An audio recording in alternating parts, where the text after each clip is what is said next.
This is CampusLore Live, where NFL players are the experts on college football. I'm your host, Drew Butler, joined alongside Aaron Murray. And this week on the show, we're going to be joined by rookie running back for the New York Jets, La'Mical Perine from the University of Florida. And Aaron, the Florida Gators just keep chugging along. Looks like they're primed for a huge matchup against Alabama in the SEC Championship in just a few short weeks. We, of course, will ask La'Mical about that and what he thinks of the Gators so far in 2020. Let's dive right into it this week. Maybe the story of the weekend is what didn't happen on the field, and that, of course, is Ohio State not playing once again. Yes, they're ranked inside the top 4 in the first edition of the college football playoff rankings just a week ago, but now it's getting into the mix of if they will even be eligible to play for the Big Ten Championship. So, Aaron, as it stands right now, if Ohio State doesn't get into the Big Ten Championship, would you completely take them out of being eligible for the college football playoff? Oh, I 100% would, Drew. I mean, you can't put a team in if they're only able to play a handful of games. I just think it's unfair to those teams and those conferences that were able to complete a season, get 9, 10, 11 games. There's just not enough. I just don't think that they deserve, if they play 5 games and don't make it to the conference championship, in my mind, they do not deserve to be able to be one of the 4 teams in the playoffs. And there's no slight against them. It's unfortunate. We know it's a crazy year with COVID. We know it's a crazy year with the fact that the Big Ten started so late compared to the SEC, the Big 12, and the ACC, and they weren't able to make up some of these games later on. But that's just the world we live in nowadays. But to say that they deserve a spot in the playoffs by playing only 5 games or 6 games compared to a team that may be 10-1, 9-2, that played a full season, that played in their conference championship game, I just don't think that's fair. So, yeah, I would exclude them from the playoffs at the end of the day if they don't make it to the Big Ten championship. Yeah, the Big Ten started late. The schedules were tight. Obviously, everybody knew that you were going to run into these situations later on in the season. They need to complete both of their 2 remaining games to be eligible for the Big Ten championship. They travel to East Lansing to take on Michigan State this weekend, and then, of course, host Michigan for the big game to end the season. Do you think at all one of these teams could just spite them and say, hey, you know what? We're having some issues within our team. We're not going to play, taking Ohio State out of the Big Ten championship? I think that would be a kind of a low blow. And at the end of the day, it would hurt the conference. I don't think someone would do that because, you want to be able to have your conference represented in the playoffs, and you want your conference to win the championship at the end of the day as well. I mean, I know these teams are rivals, especially that Ohio State-Michigan game at the end of the season. I know Michigan is not having a great game and a great season. The chances of winning that game is pretty slim to none. But still, at the end of the day, if they can go out there and field the team, because Ohio State's the only team right now in the Big Ten that has a chance of making it into the playoffs, you want some representation in there, just like I said, to help the brand of the Big Ten. All right, so if not Ohio State, who takes their place? You got Cincinnati, who's undefeated. Florida and Texas A&M are on the outside looking in, both great teams. And then BYU, man, they got slighted by the College Football Playoff Committee a week ago. But do not look past BYU. They're 9-0, averaging almost 48 points a game. Could you see a group of 5 team sliding into the spot if Ohio State weren't eligible? A&M, I watched that game this past weekend, and that offense was very average and just not very good at all. Kellen Mond had probably one of the worst games of his college career versus LSU, and luckily the defense showed up, and this is an LSU team, as we've seen this year, is rebuilding a little bit right now.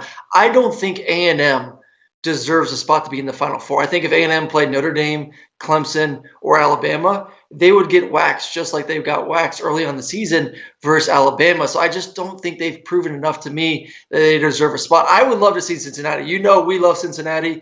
We love the group of 5. I think BYU is a good football team. Their big win this year is against Boise State. And Boise State's a great team in the Mountain West. That they only have 1 loss, and that is to BYU. They got a tremendous quarterback in Zach Wilson, who's been really efficient this season. Their defense plays great fundamental football. I would pick Cincinnati over BYU. All right, so let's play hypothetical. You mentioned BYU. Zach Wilson could be getting some Heisman love here in a couple of weeks, throwing almost for 75% of a completion percentage, 26 touchdowns, 2 interceptions, over 2,700 yards. They have beaten one ranked team, the one that they've played, Boise State. They beat them 51-17. If you put them in the Final Four, in the college football playoff, would it even be a contest? Have they shown you enough that they can compete in that type of competition?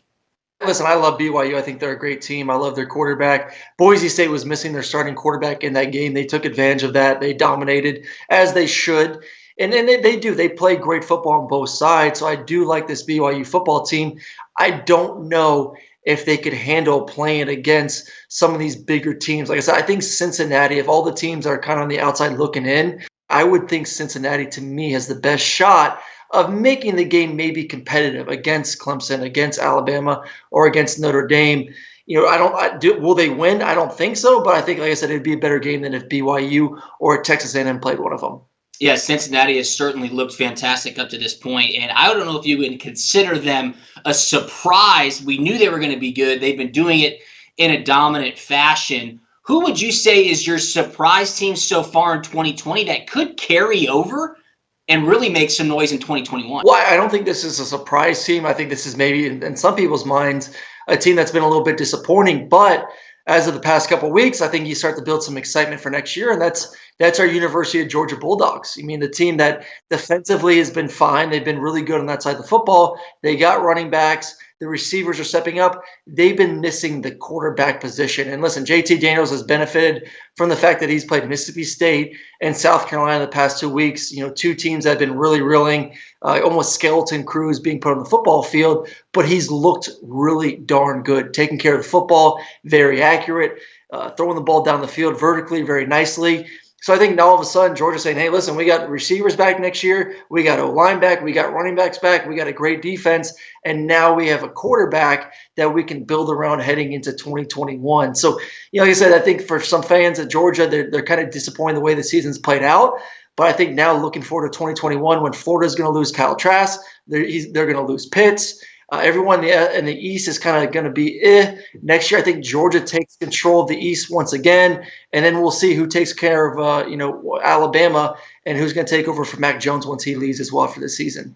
Yeah, that's a good thing to hear if you're a Georgia fan. I was going to go with Indiana. It killed me to hear about Michael Penix Jr. tearing his ACL out for the year. But what they've been able to do in the Big Ten really makes some noise. I know Fry Fogel, the wide receiver, is a senior. A lot of youth on that team in Bloomington. We'll be interested to see if they can carry over that momentum into 2021. Hey, after the break, we're going to touch on some more about what's going on in the Big Ten and a little bit of Heisman talk. Don't go anywhere. You're watching CampusLore Live. We are back, CampusLore Live. Drew Butler and Aaron Murray here. Aaron, let's talk about the Big Ten because we mentioned it in the first segment. A lot is being said about where the conference is right now. We know they started extremely late. We knew the scheduling was going to get tight as we got closer and closer to the conference championship game. But I think on the whole, you have to look at the Big Ten this year and ask yourself, is this the worst it's been in a really long time? Michigan's 2-4. Penn State's 1-5 after just getting their first win against Michigan. Nebraska, who some had high hopes for, is 1-4. Minnesota, who had a great season a year ago, is 2-3. And we don't even know if Ohio State is going to be eligible for the Big Ten championship game. What are your thoughts on how the Big Ten stands right now in 2020? It's not great, but, at the end of the day, I mean, what conference is really that dominant this year? I mean, you look at the Big 12, not a very dominant conference. Doesn't look like they'll even get a team into the playoffs. The SEC has two good teams, really. I mean, if you watch the season, I mean, Alabama's look dominant. Florida's look good. I know A&M's ranked 5, but I just don't think A&M is a top 4 team, a team that could compete in the playoffs. And then Georgia's kind of had their struggles, especially on the offensive side of the football. Really, the only team conference in my mind that has been pretty good or actually taken a stride forward from last season is the ACC. So I'm going to give the Big Ten a little bit of love here and just say, listen, I understand it was a unique year. You weren't even sure of all the conferences if you were even going to make it to the season. You started later than everyone else. A lot of these guys, Justin Fields was down here in Atlanta training for the NFL. He gets the call, hey, we're about to get ready for the season, has to fly back up to Columbus and get ready for, a unique season as we see only 4 games in right now for Ohio State. So it's been tough sledding for them. Obviously, the big issue is Michigan and Penn State. I was really looking forward to Scott Frost in Nebraska a little bit. And so, yes, it is down this year, but like I said, man, I feel like all the conferences around the country are a little bit down this year, maybe besides the ACC at the moment.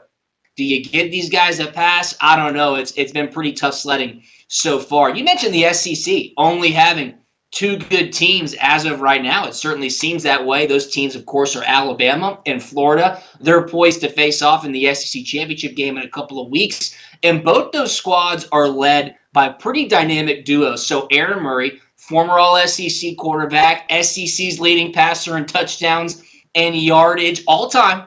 Who would you rather take out of these two dynamic duos, Kyle Pitts and Kyle Trask in Florida, or Mac Jones and Devontae Smith at Alabama?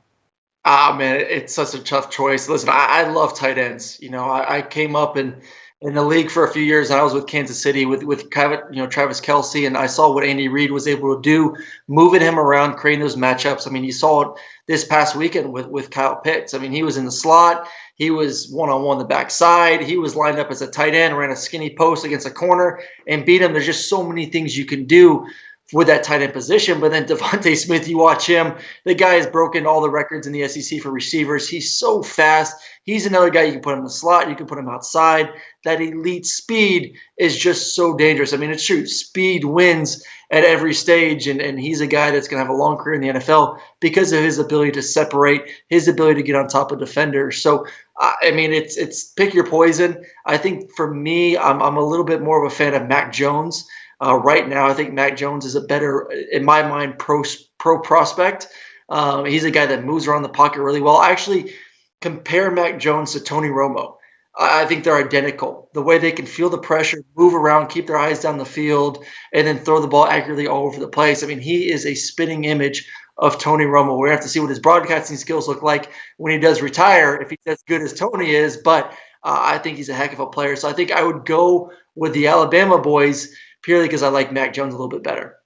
Yeah, I mean, look, to me it came down to Kyle Pitts, the tight end for Florida, and Devontae Smith, the wide receiver for Alabama. And when you look at what Devontae Smith is able to do from a route running standpoint, to his explosiveness, to the ability to create something out of nothing, and you pair that with Mac Jones' accuracy, his timing, the catchable ball that he throws, these guys are on an absolute tear right now. I cannot wait to be breaking down that presumed SEC championship game between Alabama and Florida in just a couple of weeks. And when that game comes up, we'll be talking about who's looking good for the college football playoff. But as it stands right now, first week of December, who's your pick, Murray? Who would you pick today to win it all, win the college football playoff championship?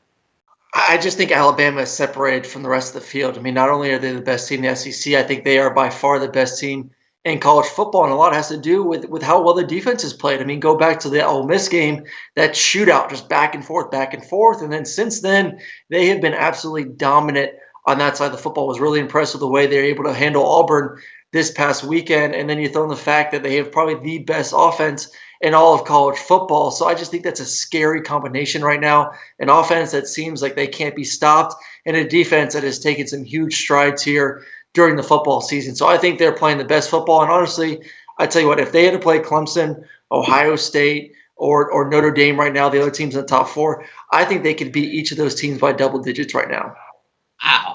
Wow. That's a bold statement, and you might not be wrong. I would choose today Clemson. Look, the defense is getting healthy. You saw it this past weekend with a blowout win against Pitt. Trevor Lawrence is back. But the most important thing, Aaron, is this team has the experience and the confidence to, one, beat Notre Dame in a nice little rematch in the ACC championship in a couple of weeks, and then two, handle the pressure and the expectation that comes with being in the college football playoff and competing for a national championship. Sure to be an amazing finish to this 2020 season, and of course, we'll keep it all posted right here on Campus Lore Live. Next, we're going to be joined by our guest this week. Of course, it's La'Mical Perine, former University of Florida running back, now a rookie with the NFL's New York Jets. So don't go anywhere. We'll be talking with La'Mical about the Florida Gators right after the break.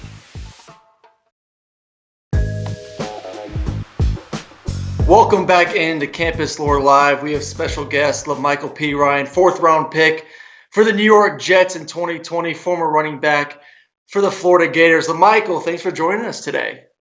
Man, I'm happy to be here, man. So I see you're from Alabama. Obviously, Alabama is a powerhouse, and they're known for producing some pretty good backs. Did you get offered by Alabama, and what made you leave the state to go to Florida? I got my Florida offer at the end of my junior year in high school. So I pretty much committed right on spot because that was one of the schools I liked growing up. So Alabama rolled in my senior year, and I was already committed and knew where I wanted to go. So pretty much stuck it out and went to Florida. Kyle Trask right now is leading this team to this weekend an opportunity to clinch the East, to play Alabama in the SEC championship game, and kind of maybe even further extend his Heisman lead. It kind of looks like a two-man race between him and Mac Jones. What do you like about this quarterback, and does he have a shot in your mind to win the Heisman this year?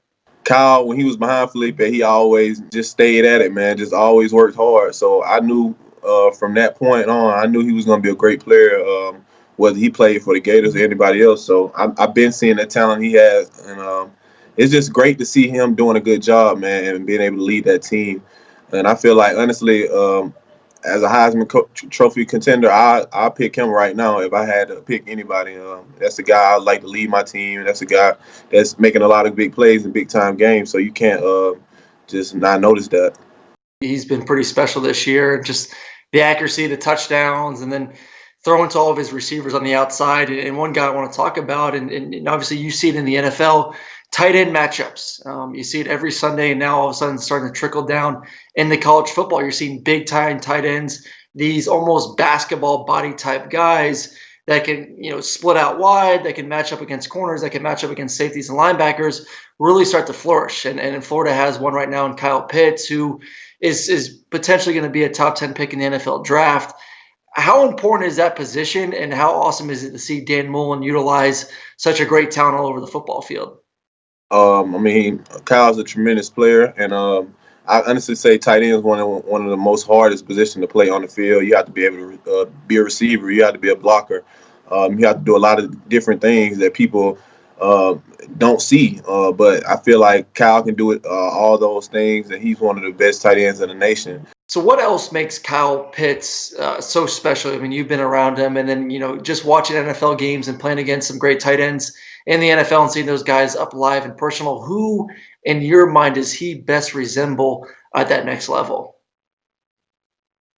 Say a guy like Travis KELCE, who's able to line up out wide and just be a very versatile guy out there playing receiver, and has tons of talent to be a one-on-one matchup threat. So as a player, I feel like that's somebody who he compares to. Most likely going to be Florida versus Alabama in the SEC championship game. And I don't know if you've watched much of Alabama this year, but they're pretty darn good. They got a Heisman contender, Mac Jones. They got a phenomenal offense. Their defense continues to get better and better. What does Florida need to do to knock off the number one team in the country and kind of solidify themselves as one of the top four teams heading into the playoffs? Honestly, just be consistent, man. That's the biggest thing. Just with being a championship contender team, you got to be consistent. You just can't come out playing good one day and bad the next. So that's the biggest thing with Florida, just being consistent. They have all the talent. They have all the key skill players, so they can do it all, man. Just got to be consistent. How big of an advantage is it in your mind that Alabama's been there, done that the past couple of years when it comes to the SEC championship game over a Florida team that, like I said, it's been a little bit? I feel like, honestly, they have Coach Saban, of course. That's a big thing.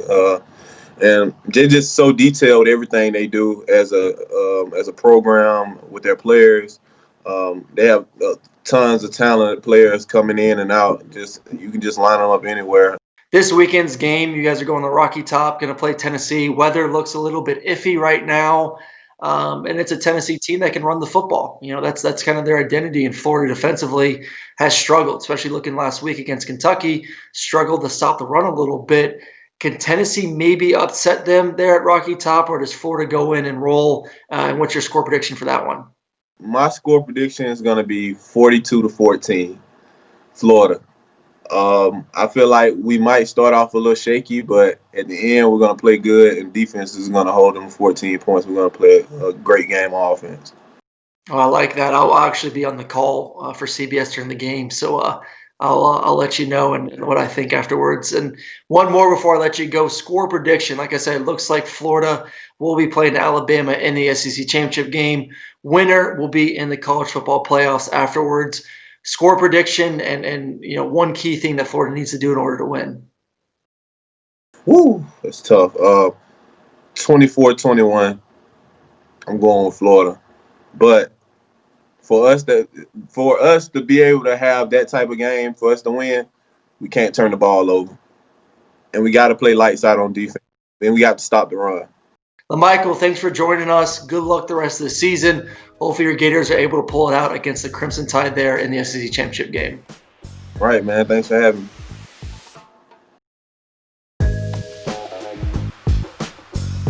Welcome back into CampusLore Live. Huge thanks to our guest this week, La'Mical Perine, for joining us. Great to have a Florida Gator in the house. Aaron, I know it's tough for guys like you and I to say, but he's a sharp dude. It was awesome talking to him about how the Gators are looking to finish up this season and maybe compete for a national championship. All right, let's talk about the teams that will be doing that on the field this weekend. Aaron, what's your upset of the week? Aaron Murray, I want your best take here. Right now, I'm going to go Auburn over A&M at Auburn. Listen, Auburn just came off a terrible loss to Alabama, got punched right in the mouth. I think Auburn is right now still a good football team. I like the skill position guys they have on that side of the football. I don't think Bo Nix necessarily had a bad game last week versus Alabama. It was just an okay game, and the guys around him just did not help. They couldn't get the run game going. Receivers dropped too many balls. So if they're able to clean that up like we've seen this year, I think they can make some noise. And you look at A&M right now, last week was probably the worst football I've seen Kellen Mond play in all of college football during his entire career. And this offense has been kind of hot and cold this entire season. So if they show up cold again versus Auburn this weekend, I honestly think Auburn's just as good and just as talented and can defeat A&M at home this weekend. My upset of the week is Liberty. That's right. I'm back with the Flames. They're taking on number 20 ranked Coastal Carolina. The storyline here, two coaches that are looking to move up. Hugh Freeze at Liberty, Jamie Caldwell at Coastal Carolina. I want to see which one of these teams really makes a statement victory and gets where they need to go heading towards the finish of this season. Aaron, what's the game you're looking most forward to watching this weekend? I think for me, I really want to watch Arkansas versus Missouri. I think this is, obviously two first-year coaches within the SEC. Sam Pittman, Eli Drinkwitz. Arkansas right now is 3-5, but has been playing really good football this entire season. Missouri's 4-3. I mean, we really have not talked much about Missouri, but they're doing a pretty darn good job. Had a great win this past weekend, dominant victory. For Arkansas, Felipe Franks has kind of reemerged and re-identified himself as a pretty legit quarterback within the SEC, taking care of the football, has absolutely played tremendous this year. I think has grown up a ton since his time there at the University of Florida. And then Connor Bazelak, the quarterback from Missouri, may be my favorite quarterback in the SEC going forward after this season. The kid is an absolute stud. I just love his game. Aaron, my pick of the week or game of the week? Well, look, Florida hits the road. They're going to head to Knoxville this weekend. And the weather forecast in Knoxville looking a bit iffy. Could be cold, could be wet. These Florida Gators are not primed for a situation like that. Florida's going into that game thinking they're going to blow out Tennessee. Tennessee would absolutely love to get off the schneid and somehow make this an interesting football game. So I'll be watching that one this Saturday afternoon to see if the Vols can salvage something out of this train wreck of a 2020 season. Hey, Aaron, it's been another awesome week of talking college football and previewing another great weekend ahead right here on CampusLore Live. For all of you watching, that's Aaron Murray. I'm Drew Butler. We'll see you right back here next week. See you then.